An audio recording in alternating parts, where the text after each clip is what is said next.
എപ്പോഴും ഒരുമിച്ചുള്ള വിദ്യാർത്ഥികൾ അല്ലെങ്കിൽ സുഹൃത്തുക്കൾ അവരുടെ മരണത്തിലും ഒരുമിച്ച് വരുന്ന വാർത്ത ഇതിനു മുൻപും നമ്മൾ കേട്ടിട്ടുണ്ട്. എല്ലാം വേദനയുണ്ടാക്കുന്ന ഒന്നാണ്. കളിച്ചിരിയും തമാശകളും അടികൂടലും പിണക്കവുമൊക്കെയായി പോകുന്ന സൗഹൃദ ബന്ധങ്ങൾ മരണത്തിലും ഒരുമിച്ച് വരുമ്പോൾ അത് വായിക്കാൻ ഒരു കവിത പോലെ തോന്നുമെങ്കിലും വായിക്കുന്നവർക്കൊന്നും തന്നെ അതൊരു മനസ്സിന് സമാധാനം നൽകുന്ന വാർത്തയേ അല്ല. എല്ലാവരും പ്രതികരിക്കുന്നത് അങ്ങനെയാണ്. ഓരോ തവണയും പ്രേക്ഷകർ പറയുന്നതും അത്തരത്തിലാണ് എന്ന് തന്നെ നമുക്ക് പറയാം. ഇപ്പോഴിതാ വിരിയും മുമ്പേ വിട ചൊല്ലിയിരിക്കുകയാണ് നമ്മുടെ പ്രിയപ്പെട്ട സുഹൃത്തുക്കൾ. ചിരിച്ചും കളിച്ചും വഴക്കിട്ടും ഒപ്പം നടന്ന 3 പേർ ചേതനയറ്റു പടിയിറങ്ങി പോകുന്നത് നോക്കി നിൽക്കാൻ കൂട്ടുകാരിൽ പലർക്കും കഴിഞ്ഞില്ല.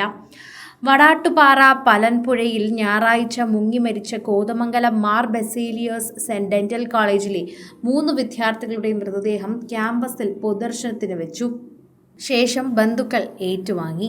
ഒഴിവ് ദിനം ആഘോഷിക്കാൻ പുറപ്പെട്ട 9 അംഗ സംഘത്തിലെ 3 പേരുടെ ജീവനാണ് പുഴ കവർന്നത്.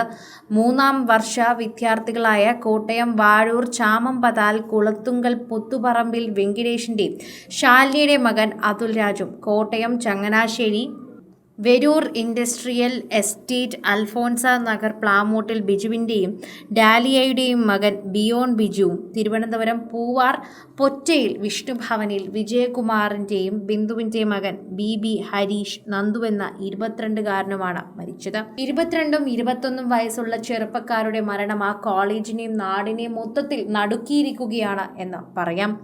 ആദ്യം പോസ്റ്റ്മോർട്ടം നടപടികൾ പൂർത്തിയാക്കി. ബിയോണിൻ്റെയും അതുൽരാജിൻ്റെയും മൃതദേഹമാണ് ഡെന്റൽ കോളേജ് അങ്കണത്തിൽ പൊതുദർശനത്തിന് എത്തിച്ചത്. അപകടം നടന്നതറിഞ്ഞതു മുതൽ തന്നെ അവിടെയുള്ള വിദ്യാർത്ഥികൾ എല്ലാവരും തന്നെ വിഷമത്തിൽ കഴിയുകയായിരുന്നു. എങ്ങനെ ഇതിനെക്കുറിച്ച് പ്രതികരിക്കുമെന്നും വിശ്വസിക്കണമെന്നും അറിയാതെയായിരുന്നു വിദ്യാർത്ഥികൾ എല്ലാവരും തന്നെ കഴിഞ്ഞത്.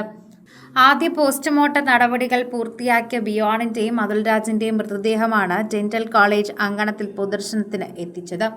അപകടം നടന്നതറിഞ്ഞതു മുതൽ ദുഃഖം തളം കെട്ടിയ ക്യാമ്പസിലേക്ക് മൃതദേഹങ്ങൾ വഹിച്ച ആംബുലൻസുകൾ കടന്നു വന്നതോടെ തേങ്ങലുകൾ ഉയർന്നു. കണ്ണീരടക്കാനായി വിദ്യാർത്ഥികൾ തങ്ങളുടെ സഹപാഠികൾക്ക് വിട ചൊല്ലി. അധ്യാപകരും മാനേജ്മെന്റ് പ്രതിനിധികളും തങ്ങളുടെ പ്രിയ വിദ്യാർത്ഥികൾക്ക് യാത്രാമൊഴിയേകി. പ്രമുഖരടക്കം ഒട്ടേറെ പേർ അന്ത്യാഞ്ജലി അർപ്പിച്ചു.